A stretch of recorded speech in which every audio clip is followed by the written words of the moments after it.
성경 말씀 열왕기상 8장입니다. 1절에서 11절까지 교독하겠습니다.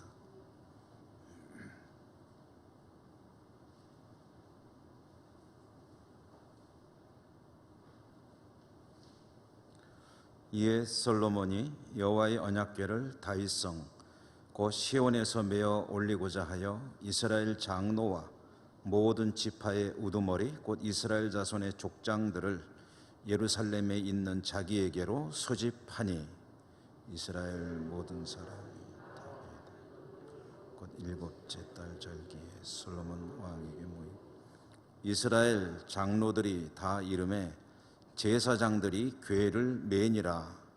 여호와의 궤와 회막과 성막 안의 모든 거룩한 기구들을 메고 올라가되 제사장과 제사장이 그것들을 메고 올라가며 솔로몬 왕과 그 앞에 모인 이스라엘 회중이 그와 함께 그 궤 앞에 있어 양과 소로 제사를 지냈으니 그 수가 많아 기록할 수도 없고 셀 수도 없었더라.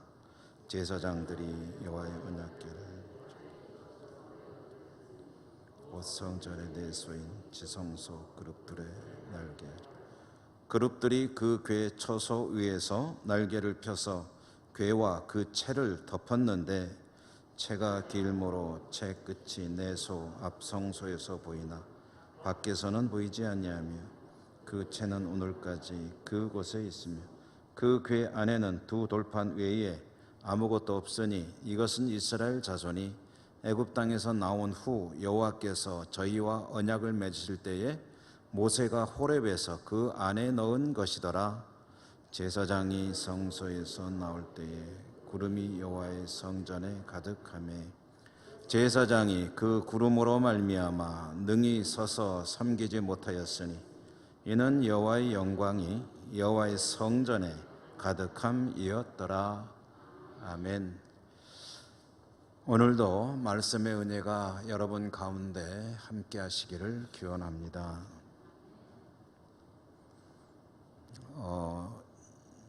말씀을 선포하는 순서가 되면 되게 짧게 속으로 기도를 합니다. 기도의 내용은 사람이 말하지만 듣는 분들이 하나님의 음성으로 듣게 해주십시오 하고 이제 기도를 하고 말씀을 전하는데요. 오늘도 여러분들에게 저의 입을 통해서 나오는 이 말들이 하나님의 음성으로 들려오게 되기를 간절히 소원합니다. 오늘 열왕기 이야기, 이제 솔로몬이 성전을 건축한 이야기 지나왔습니다. 솔로몬은 성전을 7년간에 걸쳐서 건축하였습니다. 그리고 자신의 왕궁도 지었습니다. 자신의 왕궁은 13년에 걸쳐서 건축을 하였습니다. 그러므로 성전과 왕궁을 지은 연수가 20년입니다. 20년, 굉장한 건축 역사죠. 한 1년, 2년만 건축을 해도 대단하다 할 터인데 20년간 건축이 지속되었다 하면은 이건 국가적인 그런 엄청난 역사가 아닐 수가 없습니다. 성전이 완공이 되었습니다. 이제 가장 중요한 일이 뭐냐 하면은 여호와의 언약궤를 지어 놓은 성전 지성소에 모시는 일입니다. 그동안에는 언약궤와 이 성막 역할을 하는 이 제사의 자리가 따로 있었습니다. 보통 왕실을 중심으로 가장 크게 제사를 드리는 곳이 어디냐면은 예루살렘에서 북쪽으로 약 10km 떨어져 있는 기브온 산당이었습니다. 거기 가서 주로 하나님께 제사를 드렸다고 한다면 언약궤는 어디에 있었느냐 하면은 바로 예루살렘 다윗성. 다윗성이 뭐냐면 다윗이 지은 자기 궁전이에요. 다윗의 궁전. 그게 다윗성입니다. 그러면 솔로몬의 궁전은 뭐냐 하면 다윗성하고 또 따로 솔로몬이 새로 지은 궁궐입니다. 그리고 그 위에다가 또 성전도 지었습니다. 다윗성 하면 이제 말하자면 구도시가 되는 거죠. 구도시에 이 언약궤를 모셔놓고 있었고, 제사는 어디 가서 지냈냐면 10km쯤 위쪽으로 올라가서 북쪽으로 기브온 산당에 가서 제사를 지냈기 때문에, 이제 굳이 비유하자면 이 성막과 이 언약궤가 별도로 분리되어 있는 거예요. 그런데 이제 기브온 산당이 필요가 없어졌죠. 왜냐? 성전을 지었으니까.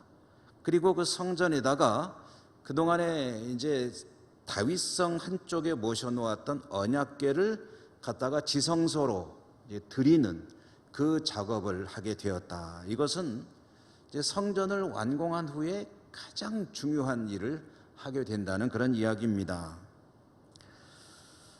언약궤를 옮기는 일은 국가적인 대사였기 때문에 솔로몬은 백성의 지도층 인사들을 다 소집했습니다.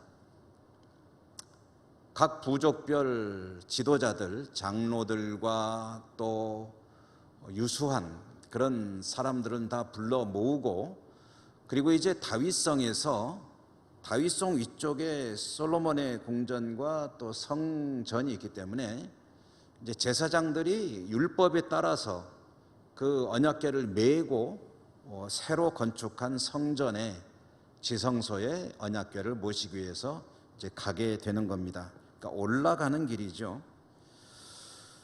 이렇게 제사장들이 언약궤와 성전에서 사용하게 될 기구들, 그동안 만들었을 기구들을 다 이제 메고 성전을 향해서 올라갈 때에 이 일에 참여하는 모든 백성들, 백성의 지도자들, 그리고 함께한 백성들은 모두 다 참 기쁩니다. 기쁘면서 한편으로는 두려워하고 있었다. 성경이 전해줍니다. 기쁜 거야 우리가 충분히 이해가 되죠. 하나님의 성전을 지어놓고 이제 언약궤를 모시는 거니까 얼마나 좋겠습니까? 기쁜데, 근데 두려운 건 왜 두려웠느냐 하면은 이 사람들의 마음속에 트라우마가 있는 거예요. 뭐죠? 전에 다윗이 예루살렘 성으로 이 언약궤를 옮겨올 때 이제 한번 그 소들이 이렇게 하는 바람에 언약궤가 떨어지려고 그럴 때 이제 그곳에서 사고가 난 적 있지 않습니까? 우사의 사고. 그러니까 그 생각을 가지고 있기 때문에 이제 비록 제사장들이 율법대로 이 언약궤를 메고 가지만 그야말로 조심조심 신중에 신중을 기해서 혹시 잘못된 것 없는가 들여다보면서 그걸 메고 올라가는데, 그냥 메고 가는 것도 두려웠던지 계속 거기에서 제사를 지내면서 이제 메고 이동을 하고 있었다. 근데 제사를 이제 짐승을 잡아서 제사를 하는데 얼마나 많은 제사를 드리는지 셀 수도 없을 만큼 제사를 지내면서, 제사를 드리면서 하나님을 예배하면서 그 언약궤를 옮기는 작업을 했으니까 이건 그야말로 정말 있는 공 없는 공 다 들여가지고 언약궤를 성전으로 옮기고 있었다. 그런 이야기가 되는 거죠. 하나님께 최대의 어떤 경의, 공경하는 그런 뜻을 표하면서 언약궤를 조심스럽게 신중하게 성전의 지성소에 잘 모셨습니다. 성공했습니다. 전에 다윗은 한 번의 실패를 겪었지만 솔로몬은 최선을 다해 옮겼고 한 번에 성공을 했고요. 근데 이와 같이 이 솔로몬 성전에 언약궤를 옮길 때에 우리가 한 가지 성경이 기록한 내용 중에 주목하고 싶은 대목이 있습니다. 그게 뭐냐면 2절에 보면 이 일, 곧 언약궤를 옮기는 일을 언제 했느냐 할 때 이스라엘 달력으로 7월 절기에 행하였다. 7월 절기. 이 7월 절기라는 게 뭐겠습니까? 여러분, 우리가 쓰던 전통적인 그 음력으로 해서 1월 명절 하면은 뭐겠습니까? 너무 어려운 질문 아닌데 1월 명절하면 설날이죠. 음력으로 8월 명절하면 뭡니까? 추석이잖아요. 그러니까 이 이스라엘 사람들이 7월 절기하면은 뭔지가 딱 나옵니다. 뭐겠습니까? 초막절입니다. 초막절. 이스라엘 사람들에게 하나님께서 명하신 3대 절기가 있죠. 유월절, 그리고 오순절, 그리고 초막절. 이 3대 절기에 이스라엘의 남자들은 반드시 하나님 앞에 나와서 하나님께 제사를 드리라. 이게 이제 3대 절기인데, 이 초막절이 이스라엘 사람들 달력으로 7월 달에 있는 절기였고요. 우리식 달력으로 치면은 약 한 10월쯤 됩니다. 이 초막절에 맞추어서 이 언약궤를 옮기는 역사를 행했다라는 이야기인데요. 왜 이게 우리가 좀 주목을 하게 되냐면은, 이 성전을 완공한 게 언제냐? 그럼 성전을 완공하고 바로 언약궤를 옮겼으면 뭐 7월에 했건 8월에 했건 아무 상관이 없을 터인데, 이 성전을 언제 지었냐면은 그 전해 이스라엘 달력으로 8월 달에 지었습니다. 8월 달에 완공을 했어요. 그러고 11개월이 지난 후에 언약궤를 옮기는 겁니다. 여러분의 이해를 돕기 위해서 2020년 8월 19일에 언약궤를 옮긴다고 그러면은 성전을 완공한 건 언제냐면은 2019년 9월 달에 완공을 했다는 거예요. 그러면은 완공을 했으면은 얼른 언약궤를 모시지 않고 왜 11달이나 지연시켰다가 이때 옮기느냐 하면은 초막절에 맞춰서 옮기기 위함이었다, 그런 얘기입니다. 이게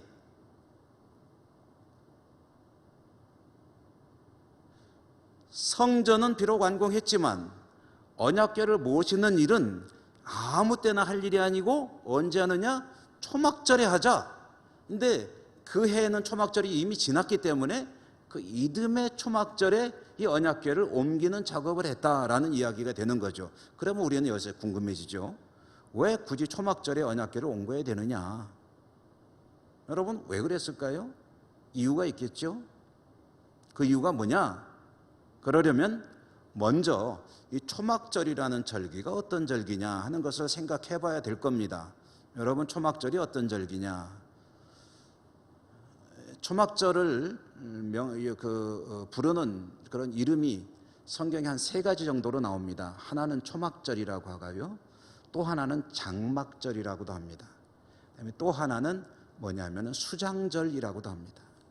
그러니까 수장절, 장막절, 초막절 하는데 이 각각의 이름에 의미가 있습니다. 그럼 먼저 수장절이라는 것의 의미를 생각해 보면 수는 이제 거둔다는 숫자, 수확할 때 숫자입니다. 저장한다 할 때 장자입니다. 그러니까 거두어서 저장하는 절기다, 그런 의미에서 수장절입니다. 그럼 무엇을 거두어서 저장하느냐? 이때에 이스라엘의 한 해의 농사를 다 매듭을 짓고 마무리 지으면서 이제 추수를 해가지고 거두어 저장하는 때다, 창고에다가. 그럼 무엇을 저장하느냐? 보통 이스라엘의 가장 중요한 농사라고 할 수 있는 것이 이제 밀, 그리고 또 포도, 올리브, 무화과, 감람나무가 올리브든가요? 어쨌든 이런 이스라엘의 중요한 농사의 수확을 하고 거두는 시기, 저도 창고에 들이는 시기이기 때문에 이때를 수장절이라고 합니다. 그러면 이제 수장절이 여러분 대충 우리로 따지자면 추수감사절랑 비슷한 거구나 하는 걸 아실 수 있겠죠. 그런데 이 수장절을 왜 또 초막절이라고 부르냐 하면은, 이 수장절에 다 곡식을 추수해서 창고에 저장하는 일을 대충 정리해 놓고 이스라엘 사람들은 이제 초막절 절기가 되면 그 일과 함께 꼭 하는 일이 뭐냐면은 초막을 짓습니다. 초막이 뭐냐면 쉽게 말하면 얼기설기 해가지고 풀초자에다가 장막할 때 그런 막이죠. 그러니까 우리식으로 말하면 나무 이렇게 좀 대충 세워놓고 얼기설기해서 그 위에 풀로 지붕 비슷하게 덮어놓고, 그리고 거기서 이제 가서 자는 거예요. 거기서 생활합니다. 얼마 동안? 일주일 동안. 그 왜 그러느냐? 하나님이 그렇게 하라고 명하신 거예요. 그러면 왜 하나님은 초막절을 지키라고 명하셨느냐 하면은요, 이유가 있습니다. 그 이유가 뭐냐면, 여러분 수장절이 뭐라고요? 수장절이 동시에 초막절인데, 수장절은 말하자면은 한 해에 제일 마음이 뿌듯할 때죠. 기분 좋을 때죠. 여러분 혹시 직장 다니시는 분들 언제가 제일 즐거우십니까? 연말 보너스 좀 두둑하게 받으면은 기분 좋죠. 그래가지고 한 해 성과가 좋았다. 그래서 회사에서 보너스를 한 500%쯤 주었다. 그랬더니 그렇게 주는 회사 있는지 모르겠어요. 어쨌든 그렇게 주었다 그랬더니 그냥 뭐 평상시에 만져보기 어려운 목돈이 생겨가지고 뭐 식구들이 다 즐거워하는 거예요. 이제 그 동안에 조금 이제 못했던 일도 할 수 있고, 그리고 너무너무 즐거워가지고 행복하죠. 그런 거죠. 수장절은 한 해 동안 땀 흘려 일하고 수고했더니 이와 같이 농사가 잘 되어서 포도도 수확하고 올리브도 수확하고 무화과도 수확하고 밀도 수확하고 해서 든든하게 딱 창고에다가 쟁여놓고 보니까 기분이 얼마나 좋아요.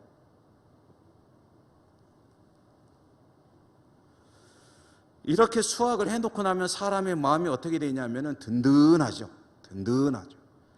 통장에 동그라미가 여러 개 있으면 든든하죠. 없으면 초조하죠. 이러다 아프면 어떡하지? 갑자기 돈이 필요하면 어떡하지? 그런데 좀 통장에 든든하게 채워놓고 있으면 뭐 웬만한 것쯤은 끄떡없다 하고 이제 마음이 좀 놓이죠. 이렇게 느긋해지는 그 마음, 그것을 경계하기 위해서 초막을 지으라고 하는 겁니다. 여러분, 내 창고에 곡식이나 어떤 것들이 가득 차 있으면은 그러면 자기도 모르게 풀어지죠. 신약 성경 누가복음 12장에 보면은 한 부자 이야기가 나옵니다. 이 사람이 추수를 했어요. 근데 얼마나 농사가 잘 됐는지 작년에도 잘 됐는데 금년에 또 잘 됐어요. 그래가지고 작년에 쌓아놓은 게 아직도 남아있는데 이걸 집어넣으려고 그러니까 창고가 모자라는 거예요. 그 창고가 모자라면 어떡하느냐? 그러면 좀 이렇게 없는 사람들 좀 나눠주겠으면 좋았을 텐데, 이 부자는 어떻게 했냐면 모자라면 그까짓 거 뭐 또 지면 되지 해가지고 창고를 또 지었습니다. 또 지어가지고 거기다가 또 꽉꽉 채워놓고, 이렇게 보니까 창고가 하나도 아니고 두 개도 아니고 여러 개 탁 했는데 거기마다 그득그득 차 있는 창고를 보니까 너무너무 기분이 좋아져가지고 안 먹어도 배가 부르고 즐거워하고 있었습니다. 그래서 이때 이제 보통 한자 사자 성어로 한포고복이란 말이죠. 한포고복. 한포고복은 실컷 먹고 배가 불러가지고 배 두들긴다는 소리입니다. 아, 좋다 해가지고 배 두들기며 좋아하는 그 모습이 한포고복이란 말인데, 그러니까 이 부자가 지금 그런 거예요. 야, 안 먹어도 배부르다. 기분 좋다. 내 영혼아 즐거이 평안히 쉬자 하고서 그렇게 좋아하고 있을 때, 그때 이런 상황이 되면은 그는 하나님을 잘 기억하지 못합니다. 하나님이 잘 생각나질 않습니다. 하나님께 나가야 될 어떤 동기가 그렇게 강하지가 않습니다. 사람들은 창고만 그득하면 내 인생에 아무 문제가 없을 것으로 생각을 합니다. 그런데 그렇게 부자가 즐거워하고 있을 때 하나님은 그를 향해서 뭐라고 말씀하시냐면은, 내가 창고가 가득가득 차 있는 걸 보고 너무 즐거워하는데 만약에 그날 밤 에라도 내가 너의 영혼을 불러간다면 네가 보고 그렇게 즐거워하는 이 모든 것이 누구의 것이 되겠느냐? 말하자면은 여기 창고에 그득 차 있는 이것들이 너를 즐겁게 하지만 사실은 하나님 손에 모든 것이 달려 있다. 지금이라도 내 영혼을 하나님께서, 생명의 주인이 되시는 하나님께서 불러가시면 네가 그렇게 보고 즐거워하는 저것들 너하고 아무 상관없는 게 되어버리고 만다. 네가 저거 보고 즐거워할 일이 아니다라는 이야기를 하시는 거죠.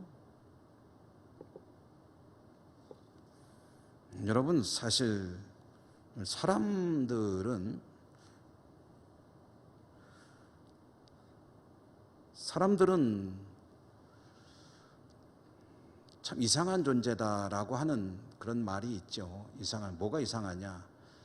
사람들은 참 이상한 존재라고 하는 것 중에 하나가 뭐냐면 몇 가지 질문들이 있는데, 그게 뭐냐면 자기가 영원히 죽지 않을 것처럼 생각하고 살아간다는 거예요. 영원히 죽지 않을 존재라고 생각하고 사는 이상한 존재가 바로 사람이다.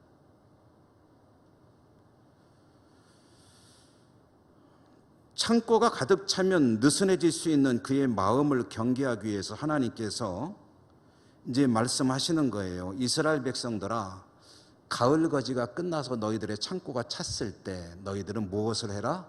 초막을 지어라. 그리고 거기에서 일주일간 살아라 라고 명하신 겁니다.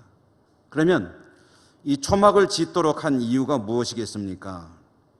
초막은 무엇일까요? 초막은 광야를 기억하라는 이야기입니다. 광야. 그들의 조상들이 40년간 지나왔고 고생했던 그 광야 40년 생활, 그것을 잊지 말라는 거예요. 광야 생활은 무엇을 상징합니까?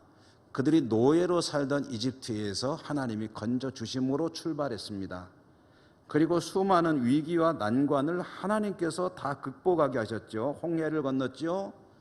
먹을 게 없을 때 만나와 메추라기를 주셨죠. 물이 없을 때 반석에서 물이 터져 나오게 하셨죠. 전쟁 났을 때 모세가 손을 들면 이기게 하셨죠. 그렇게 40년간을 그들을 트레이닝 시켜가지고 그들이 지금 이 수확을 거둔 그 땅은 누가 주신 겁니까? 하나님께서 미리 400년 전에 예정해 놓으시고 그 땅으로 그들을 데리고 가셨습니다. 그리고 그 땅을 차지할 수 있도록 전쟁 가운데 함께 하셨습니다. 그리고 그 땅을 분배해 주셨습니다. 하나부터 10까지 다 하나님의 인도하신 가운데 이루어진 그 광야 생활, 그것을 잊지 말고 기억하라. 이것이 초막절을 명하시는 하나님의 뜻입니다. 그러니까 이 초막절에 솔로몬이 이와 같이 언약궤를 옮기는 그 의미는 어디에 있냐면은 하나님의 은혜로 이 나라가 세워지고 지금까지 우리가 살아오고 있다는 것을 믿음으로 고백하면서 이 초막절에 하나님의 언약궤를 옮기는 뜻깊은 행사를 하는 것이다. 우리의 이 땅과 이 땅의 모든 어떤 영광스러운 삶이 있다면 그것은 우리의 조상은 이집트에서 노예로 살던 그런 미미한 존재들이었는데 하나님께서 건져주시고 40년을 잘 지나오게 하시고 이 땅으로 집어넣어 주셨고 오늘까지 지켜주시며 인도하셨기에 오늘의 우리가 있는 것이다 라는 것을 고백하면서 하나님께 영광 돌리는 그런 행사를 하고 있는 것이다 라는 그런 의미입니다. 웅장하게 솔로몬의 성전은 멋지게 지어졌습니다. 그러나 이스라엘 백성들이 기억해야 될 것은 웅장하게 멋지게 지어진 성전이 아닙니다. 그 웅장하게 멋지게 지어진 성전에 모셔진 하나님을 기억해야 됩니다. 여러분, 사실 성전은 참 멋지게 지어져서 솔로몬이 심혈을 기울여 지었죠. 멋지게 지어져 봉헌이 되었지만 사실 성경이 말하는 바는 건물 그 자체는 그리 중요한 게 아닙니다. 성전 건물, 심혈을 기울여 지었지만 그러나 건물 그 자체는 그렇게 큰 의미를 가진 게 아니라는 거예요. 원래 이스라엘 백성이 출애굽할 때 하나님께서 지으라고 명하신 것은 성전이 아니었습니다.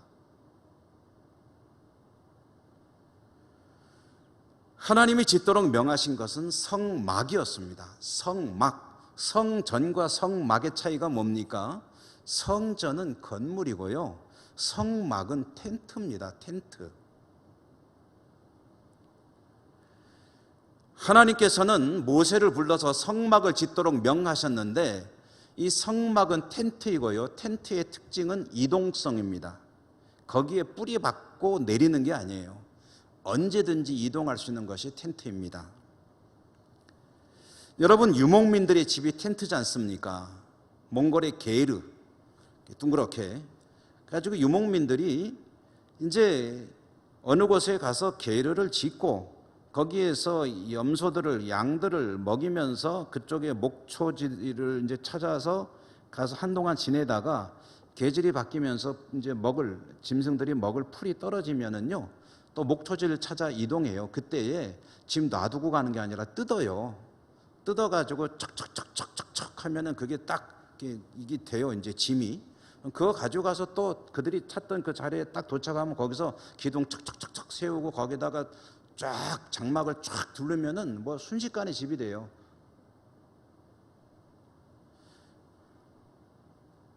광야에서 하나님께서 이스라엘 백성에게 명해서 지으라고 한 성막은 텐트였습니다. 그리고 목적은 이동을 위한 것이기 때문에 그랬습니다. 성막은 영원히 거기 있는 게 아니라 임시로 자리 잡는 거예요. 임시로. 거기에 이스라엘 백성이 머무는 동안만 거기에 처지는 겁니다. 언제든지 하나님께서 떠나자 하면은 그 걷어가지고 접어서 메고 가는 거예요. 그 메고 갈 때 제사장들이 메고 갑니다. 이렇게 어찌 보면은 참 초라하고 별 볼 일 없는 텐트이지만, 그러나 그것은 거룩한 텐트였습니다.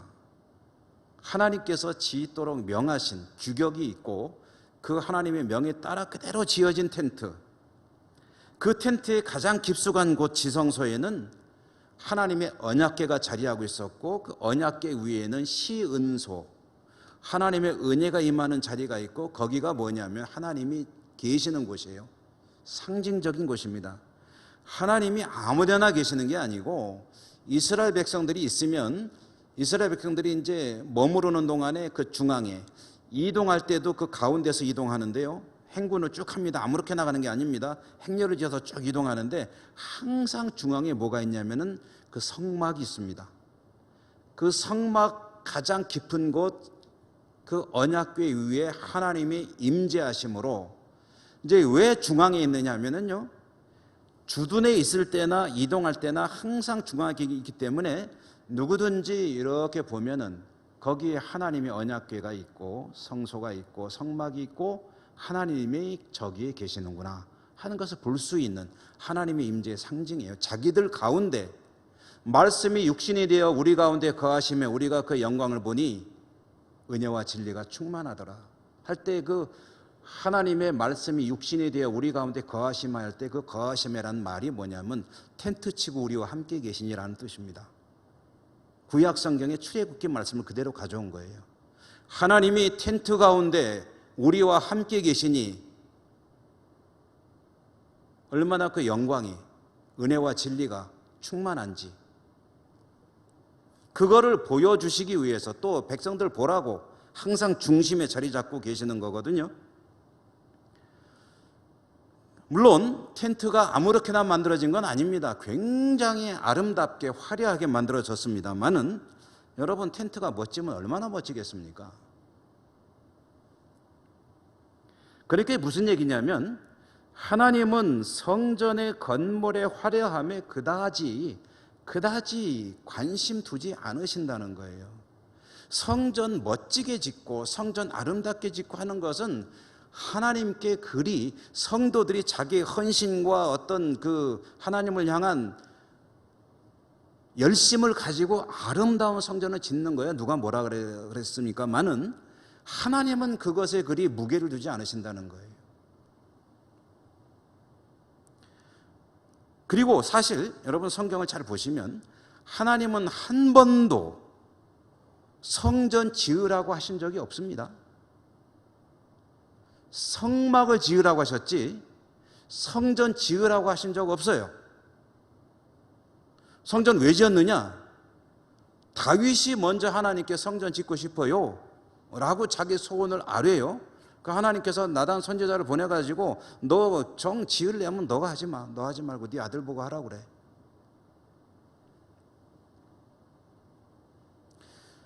다윗 그리고 솔로몬이 성전을 지어서 하나님께 봉헌하는 것은 하나님을 향한 자신의 믿음이요 충정이요 사랑이요 헌신이요 참 아름다운 신앙의 어떤 모습이긴 하지만, 그러나 하나님께서 성전을 짓도록 명하시지 않았다. 근데 이 솔로몬이 그걸 잘 압니다. 그래서 나중에 우리 다음 수요일 때 한번 좀 보게 될 것 같은데요. 하나님께 이 성전을 짓고 봉헌을 하면서 뭐라고 그러냐면, 기도할 때 솔로몬이 이렇게 기도를 해요. 우리가 이 성전을 지어서 하나님께 봉헌하지만 이게 하나님께 무슨 의미가 있겠습니까? 하나님이 여기에 이 하찮은 곳에 머무시겠습니까? 하나님께 성전이 무슨 필요가 있겠습니까? 성전이 아무리 웅장하고 화려하게 지어도 하나님 보시기엔 하나의 먼지에 불과합니다. 여러분 보십시오. 이 우주 삼라만상, 비행기만 타고 하늘에 올라가도 내려다보면은 이 집들이 다 그 집이 그 집 같잖아요. 어떤 집이 좋은 집인지 나쁜 집인지 보입니까? 조금 큰 집인지 작은 집이는 조금 보일 듯 말 듯 하지만 더 높이 올라가면 그것도 안 보이죠. 높은 데서 보면은 아무런 의미가 없는 것인데, 이 땅에 살다 보면은 그거 가지고 그냥 다닥다닥하고 넌 몇 평에 살아? 애들도 그런다고 그러대요. 너네 집 몇 평이야? 그러면 우리 집은 몇 평이야? 그러면 쟤네들하고 놀아. 여기는 몇 평짜리 애들이야? 그래가면서 싫어한지 모르겠어요. 근데 아이들이 평수 따라 그룹을 짓고 논대요. 대도시나 그러겠죠. 우리 예천 같으면 별로 그런 일 없겠죠.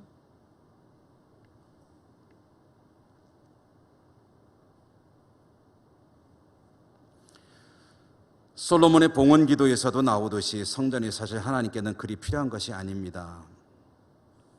성전이 웅장한 건물이냐, 이것도 별로 의미가 없습니다. 그래서 그런지 성전은 2번 철저하게 파괴됐습니다. 이 솔로몬이 지은 성전이요, 흔적도 없이 사라지는데, 언제 그러냐면 바벨론의 느부갓네살이 쳐들어왔을 때 성전이 완전히 파괴되어 버렸습니다.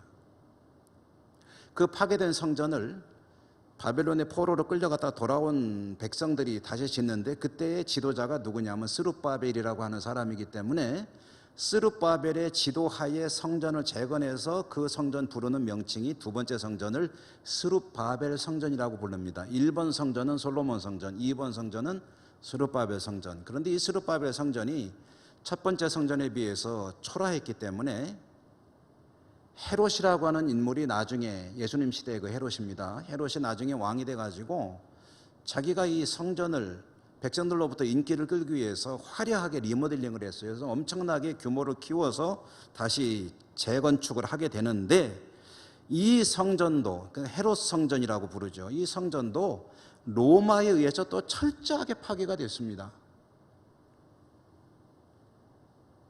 그리고 그 이후에 그 위에 뭐가 세워졌냐면 이슬람 사원이 세워졌습니다. 그래서 지금 성전이 있던 자리에 뭐가 있냐면 이슬람 사원이 있어요. 소위 황금돔이라고 불리우는 이슬람 사원이 떡하니 거기에 자리 잡고 있습니다. 그거 못 건드립니다. 예루살렘이 있는데 그거 왜 못 건드리냐? 그거 건드리면 3차 대전 난다고 보통 이야기하죠. 그거 건드리면은 이제 세계가 전쟁 속으로 들어가게 됩니다. 그러니까 아무도 못 건드려요. 그런데 이와 같이 성전이 파괴된 이유가 무엇이냐면, 주님께서 그 이유를 말씀하셨어요. 이렇게 참 심혈을 기울여서 아름답게 하나님께 봉헌하는 이 성전이 왜 이렇게 허무하게 무너져 버리느냐 하면은, 주님께서 말씀하시기를 내 집은 만민이 기도하는 집인데 너희가 뭘로 만들었다? 강도의 소굴로 만들었다. 그러니까 이 성전이 여러분 건물로서 가지는 의미는 거기에 하나님께서 계실 때의 성전이지, 거기서 엉뚱한 짓이 벌어지고 있으면 그건 성전이 아닌 거예요. 그러니 하나님이 허물어 버리시는 거예요.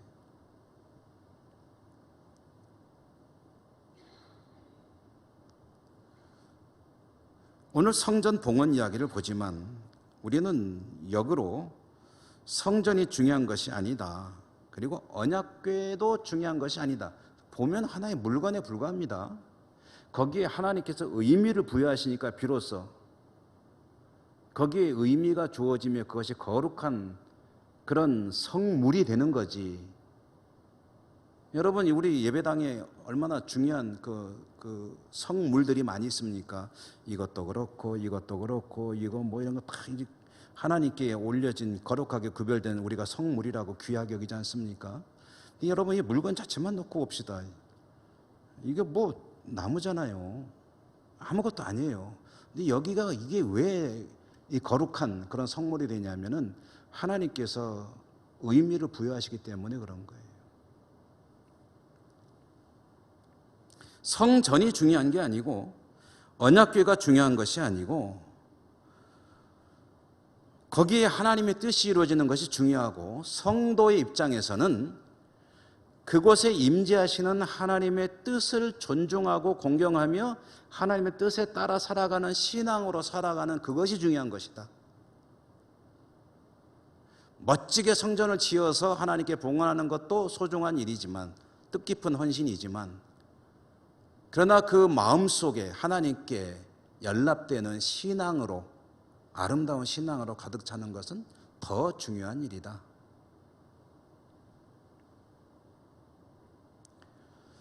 여러분, 저와 여러분 우리의 삶을 통해서 오늘 성경 마지막 부분에 읽은 마지막 부분에 보면 성전의 언약궤를 잘 모시고 제사장들이 물러나올 때 구름이 성전에 가득했다고 그랬죠.